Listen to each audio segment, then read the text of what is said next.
વિક્રમ સંવત 2082 ચૈત્રવદ તેજ તારીખ 5/4/2026 રવિવાર. વાલા ભક્તો, શ્રી સ્વામિનારાયણ મંદિર ભક્તિનગર ઝાંઝમેર આયોજિત ભાઈઓના મંદિરના દશાબ્દી મહોત્સવ નિમિત્તે એવં મહિલા મંદિરના પંચાબ્દી મહોત્સવ પ્રસંગે પંચદિનાત્મક સત્સંગ જ્ઞાન યજ્ઞમાં આજે રવિસભા અત્રે આયોજિત થઈ છે. રવિસભા અંતર્ગત આવો નજીક થઈએ ભાગ 96 મા બાપ સાથે જીવો. એ ટોપિક નીચે આપણે સુંદર મજાની એક વાર્તા સાંભળવાની છે. ગમે તેવો સમય આવે, રહેવું કુટુંબ સંગ ચાય. કુટુંબ બહુ મોટી તાકાત છે. પરિવારમાંથી પ્રેમ મળે એવો બહારથી ન મળે. એજી ગમે તેવો સમય આવે, પણ રહેવું કુટુંબ સંગ ચાય. જ્ઞાન સુખ હોય તો વધશે. પરિવાર સાથે રહેશો, કુટુંબ સાથે રહેશો, સુખ વધશે. જ્ઞાન સુખ હોય તો વધશે, અને દુઃખ જશે વહેંચાય. કાંઈક આવે દુઃખ, આપણે બધા પરિવાર સાથે રહેતા હોય થોડું થોડું વહેંચાઈ જાય. એકલા હોય ને તો બધો દુઃખનો પહાડ આપણા એકની માથે પડે, લોંદો થઈ જાય.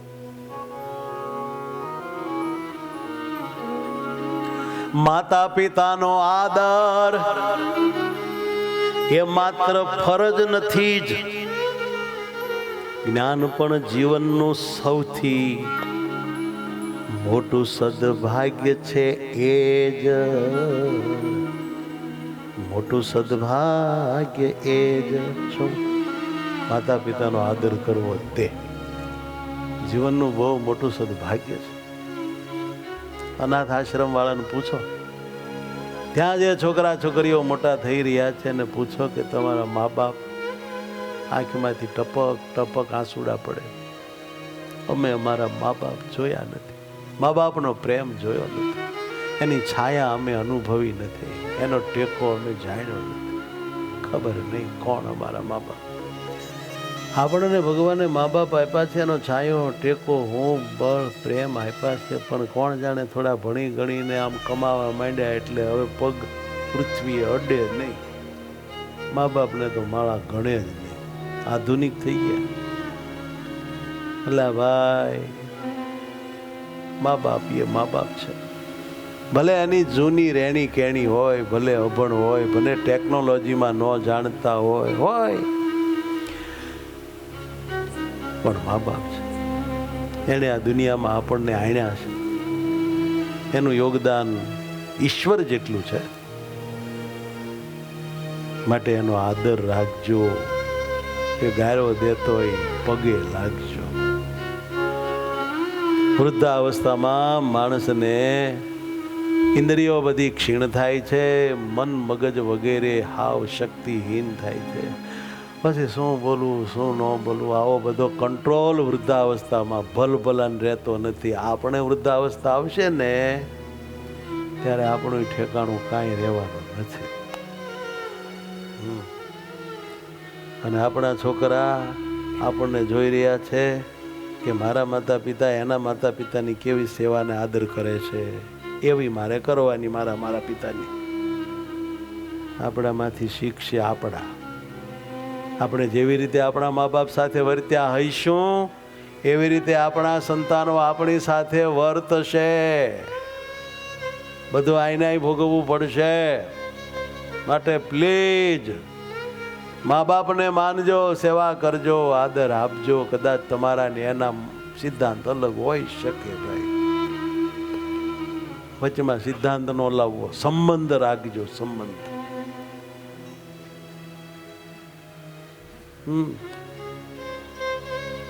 એક યુવકે પોતાનો સ્વાનુભવ જણાવતા એવું કહ્યું. એણે કહ્યું કે સંતો, હે હરિભક્તો, એક હું મારી વાત તમને કહું.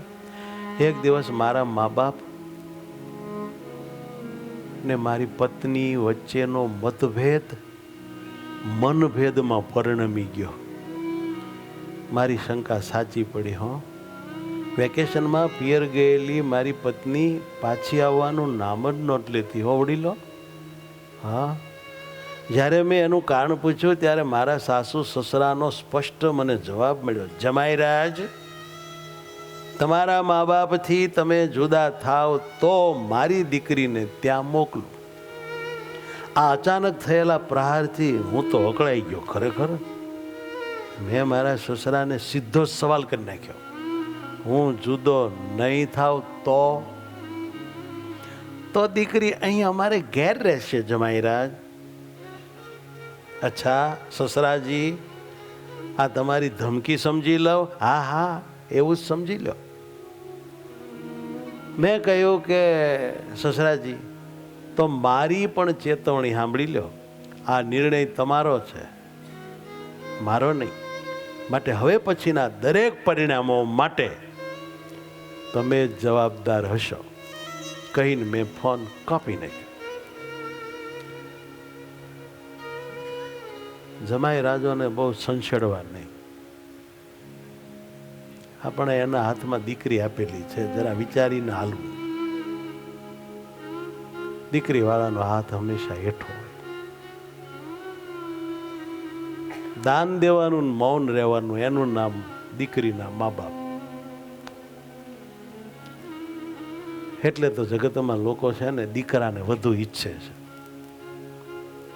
અમુક અમુક દુઃખો એવા છે કે જે બહાર બોલાય નહીં ને મનમાં ખમી શકાય. દીકરીને ભણાવી ગણાવીને તમે એને બધી રીતે તૈયાર કરી હોય અને એ તમને દગો કરીને ગમે તેવાની સાથે કનેક્શન કરી લે અને ભોળપણમાં ભાગી જાય, ત્યારે મા બાપ તરીકે તમને જે પીડા ને વેદના થાય એવી થાય કે ભગવાન આ દીકરી ન આપી હોત તો સારું હતું. અને દીકરી ભાગી જાય એટલે તમારું ઘર ને હૃદય બધું ખાલી થઈ જાય. અને દીકરો કોકને ભગાડીને લાવે તો નવી નવેલી વહુ આવે, એક સભ્યનો ઉમેરો ને આનંદનો ઉમેરો થાય. એટલે હવે દીકરો ઈચ્છે આ બધું સંસારનું વાસ્તવિક ચિત્ર છે.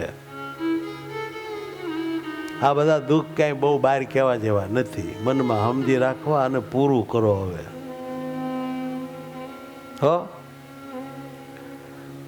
આ ભાઈ કહે છે કે હું ચિંતામાં હતો.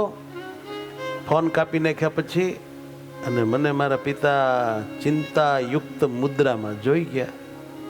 બેટા, કઈ તકલીફ છે? બાપુજી, આવું થયું. મેં માંડીને વાત કરી દીધી. અરે બેટા, આવી નાની વાતમાં દુઃખી શું કામ થવું? સમજો, મારી ને તારી માતાની ચિંતા ન કર. તારું ઘર ન ભાંગે એની ઉપાધિ કર. અમારાથી જુદો થાય બસ. અમને મળવા આવતો રહેજે તો અમે સુખી રહેશું. આવા નાના કારણોથી તારા લગ્ન જીવન પર કોઈ અસર ના થવી જોઈએ. આનું નામ સમજણા મા બાપ. કે બેટા, મારા કારણે ને તારી માતાના કારણે તમારું લગ્ન જીવન ખોરંભાઈ જાય એવું અમે એક મા બાપ તરીકે ક્યારેય ન ઈચ્છીએ. પણ પપ્પા, શું બેટા, આવું તમે ના બોલો. મારા બાપાએ મને બોલવા ન દીધો ને બધી વાત તો કરી દીધી, પણ અમે એનાથી જુદા રહેવા જઈએ એનું દુઃખ એના ચહેરા ઉપર મને દેખાતું હતું. એ હૃદય ઉપર આમ જો મોટો પથ્થર મૂકીને મને આશ્વાસન દેતા. મને ન સમજાય. જાણે તેમનામાં બેઠેલા ભગવાન દુઃખી થઈ રહ્યા હોય એવું મને લાગતું હતું. મા બાપની મહાનતા કોઈક જ સમજે સંતાન. જી મા બાપની મહાનતા કોઈક જ સમજે સંતાન. સહુને એ સમજાતું નથી, અતિ હોય છે અજ્ઞાન. આ છોકરાઓ ને અતિ હોય છે અજ્ઞાન. સમજુ સંતાન સમજે છે મા બાપના ઉપકાર. સમજુ સંતાન સમજે છે મા બાપના ઉપકાર. જ્ઞાન તે કદી કરે નહીં, દુઃખ થાય એવું લગા. ડાયા દીકરા હોય ને એ મા બાપને દુઃખ થાય એવું કાંઈ ન કરે. મા બાપના સ્વભાવ સારા ન હોય તો પણ ખમી લે, સહન કરી લે, જાતું કરે. પત્નીને સમજાવે કે આપણે ક્યાં આખી ઉંમર આ દુઃખ છે, થોડો સમય સહન કરી લઈએ. પણ મા બાપને કોચવે નહીં. આ ડાયો દીકરો હતો, એને તરત જ પોતાના મા બાપના ઉપકારો માંડ્યા યાદ આવવા કે આ મારા મા બાપ, મારા પર એમણે અગણિત ઉપકાર કર્યા છે, ગણાય નહીં એટલા અગણિત. અરે રે, પોતાની જરૂરિયાતો ઉપર કાપ મૂકી મૂકીને એણે મારા શોખ પૂરા કર્યા છે સાહેબ. મારા મા બાપે એની જરૂરિયાત હોય તો એણે કાપી, અને મારે જરૂર ન હોય, ફંદા હોય, શોખ હોય તો એણે જરૂરિયાત કાપીને મારા મોશોખ પૂરા કર્યા. એ મારા મા બાપ મારા દરેક મુશ્કેલ સમયમાં તેઓ મારી પડખે ઊભા રહ્યા છે. તેમના માટે તો હું જ એમના ગડપણની લાકડી છું. અને મારો સસરો એમ કહે છે કે તમે જુદાવ્યા જાઓ. પત્ની ઘરની શોભા છે, હું માનું છું, પણ પાયો છે મા બાપ. પત્ની ઘરની શોભા છે પણ પાયો છે મા બાપ. ભાઈ, પાયો ન હોય તો ઘરની શોભા ક્યાં કરો તમે? હે, પાયો મજબૂત હોય તો જ્ઞાન ટકે, ઘર આપો આપ. મને વિચાર આવવા માંડ્યા, અરે ભાઈ, મનમાં વાવાઝોડું થયું કે લગ્નને હજી માત્ર 4 જ વર્ષ થયા, 4 જ. ત્યાં મારા સાસુ સસરાને આવું બોલવાનો હક કોણે આપ્યો? તમે દીકરી આપી છે એટલે શું? મારા મા બાપે કમાતો દીકરો તમને નથી આપ્યો, તમારી દીકરીને? આ તો હું સહન કરું છું સસુરજી. સાંજે હું મા બાપ સાથે પછી જમતો તો ત્યારે ફરીવાર સસરાનો ફોન આવ્યો. હેલો જમાઈરાજ, શું વિચાર્યું? મેં આ વખતે બહુ ધીરજ રાખી શાંતિથી જવાબ આપ્યો. અને જ્યારે માણસ કોક શાંતિથી જવાબ આપે ને ત્યારે એમાંથી ગોળો બહુ મોટો છૂટે, એટલું યાદ રાખજો. મેં કહ્યું, સસુરજી, આમાં વિચારવાનું શું હોય? કેમ, કાંઈ વિચાર્યું નહીં? નારિયેળના, અરે મેં તમને ચીમકી આપી છે ને કે હું મારી દીકરી નહીં મોકલું, નોખા નહીં થાવ તો કે સાંભળી છે ને મેં, તોય કાંઈ ન વિચાર્યું. સસુરજી, મેં મારી ટ્રાન્સફર તમારા જામનગર શહેરમાં કરાવી લીધી છે. હા, એટલે કે હું મારા મમ્મી પપ્પાથી જુદો થઈ રહ્યો છું, તમારા શહેરમાં આવું છું, પણ હવે કાયમ માટે તમારી સાથે જ તમારા ઘરમાં જ ઘર જમાઈ થઈને રહીશ. જમાઈરાજ, જો તમને નવું ઘર ન મળે ત્યાં સુધી અમે તમને સાથે રાખીશું. હા, નવું ઘર જલ્દી ગોતી લેજો. મેં કહ્યું, સસુરજી, ઘર કોને શોધવું છે? મારે તો કાયમ તમારા ઘરે જ ધામા નાખવા છે. તમારે ઘરે તમારી દીકરી સાથે રહેવું છે, જેથી તમને તમારી દીકરી, લાડકી દીકરીના સાચા સ્વરૂપની ખબર પડે. કેટલા વાગે જાગે છે, કેટલા વાગે હુવે છે, હું ધંધા બધા કરે છે, તમને ખબર પડે ને. સસરા ગંભીર થઈ ગયા કે જમાઈ રાજે તો મારા બાપ બ્રહ્માસ્ત્ર છોડ્યું. જમાઈ રાજ, એ શક્ય નથી, એ શક્ય નથી. દીકરી અને જમાઈ કાયમ માટે અમારા ઘરમાં સારા ન લાગે. શું સારા ન લાગે? મેં કહ્યું સસરાજી, મારું પણ એ જ કહેવું છે હો, એ જ કે મારી જેટલી ફરજ તમારી દીકરીને સુખી રાખવાની છે એટલી જ ફરજ મારા મા બાપ પ્રત્યે પણ છે. એમને સુખી રાખવાની મારી ફરજ છે. તમે એ કેમ ભૂલી જાઓ છો? છે ને? આવા આપણા યુવાનિયાઓ આપણે તૈયાર કરવા. નગરી ટોકરી ખખડાવે એવા નહીં, બધી વાત સમજી જાણે એવા હોવા જોઈએ. તો દંડવટ કરે 1000 ને પછી મા બાપને કરે પ્રહાર. આવો ગડબડ સંસાર અસાર. પછી મેં બહુ વળી ઠંડા અવાજે કીધું, સસુરજી, તમારી દીકરીને જ્યારે મોકલવી હોય ત્યારે અમારા ઘરના દરવાજા ખુલ્લા છે. બાકી એક સલાહ તમને આપું છું કે તમે દીકરીના ઘરમાં માથું ન મારો, એ આપણા બધાના હિતમાં છે. કેમ લાગ્યું? છેલ્લે મારું કડવું સત્ય સાંભળી લો સસુરજી. તમારી દીકરીને અલગ એટલા માટે રહેવું છે કે એને મોડા ઉઠવું છે અને કીટી પાર્ટીઓ કરવી છે, સહેલીઓ સાથે રખડવું છે, ભાઈના ડ્રેસ પહેરવા છે. આ બધું શક્ય જ નથી. તેની વાસ્તવિકતા જાણ્યા પછી તેને પાછી મૂકવા માટે તમે જાતે આવશો. હમણાં રાખો ને હાચવો, તમે મૂકવા આવશો એમ કહીને મેં ફોન કાપી નાખ્યો.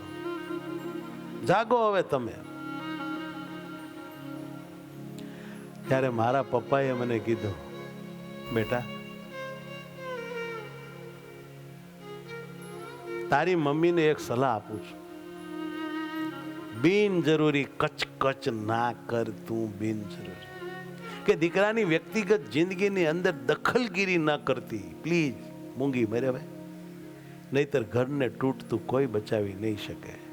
એમ પાછા આ મરદે એની ડોહીને કહી દીધો. પાછું બોલવું જોઈએ. બોલી હામું જોવે ત્યાં ધ્રુજવા મંડાય તો પછી ઘર તૂટે. હો, હા, ક્યારેક સહન કરાય, પણ ક્યારેક તો પછી જડબા તોડ જવાબ દેવો પડે, નહીતર બધું વિખાઈ જાય. સાહેબ, સન્નાટો થઈ ગયો. થોડી વાર થઈ ત્યાં રીંગ વાગી. હેલો, હા જમાઈરાજ. એટલે બોલો બોલો. હું કાલે બપોરે નીકળું છું અને દીકરીને મૂકવા આવું છું. સાંજે આપણે સાથે જમીશું. હો, થઈ ગયું નરખું? આવડવું જોઈએ. આવ્યા ને દીકરીને લઈને પધાર્યા ને આપણે હારું બનાવ્યું, જમાડ્યા બમાડ્યા. પછી કે જો હો બેટા, હવે જમાઈરાજ નથી બોલતા, હવે કે બેટા માફ કરજે. તારી વાત સાંભળીને મને મારી જુવાની યાદ આવી ગઈ. એનો સસરો કે તારી વાત સાંભળીને મને મારી જુવાની યાદ આવી ગઈ. જો મેં પણ તારા જેવું વર્તન કર્યું હોત ને મારા સાસુ સસરા સાથે, તો આજે મારા મા બાપના ફોટા સામે માથું શરમથી મારે ઝુકાવવું પડત નહીં. કે તારામાંથી હું શીખ્યો ખરો, પણ બહુ મોડું થઈ ગયું. કાંઈ વાંધો નહીં દીકરી, જમાય, તમે હવે સુખપૂર્વક તમારા મા બાપ સાથે જીવો, મા બાપ સાથે રહો, પરિવાર સાથે રહો, એવા અમારા તમને આશીર્વાદ છે. જ્ઞાન મૂર્ખા બોલે ને મૌન રહે સમજદાર. જી જી જી. મૂર્ખાને હાથ વારો તોય લવરી કર્યા વગર રે ને, ઈવડો ઈ બોલે એટલે બધું બગડે. જ્ઞાન મૂર્ખા બોલે ને મૌન રહે સમજદાર. ત્યારે તૂટવા લાગે છે, ત્યારે તૂટવા લાગે છે સમાજ અને પરિવાર, બે તૂટી જાય. સમજણ સાથે ડેરિંગ, હિંમત પણ હોવી જરૂરી છે. સમજ્યા? આવું બધા જીવશો ને, આમ રહેજો હો તો સુખી રહેશો. સૌને ભાવથી જય સ્વામિનારાયણ.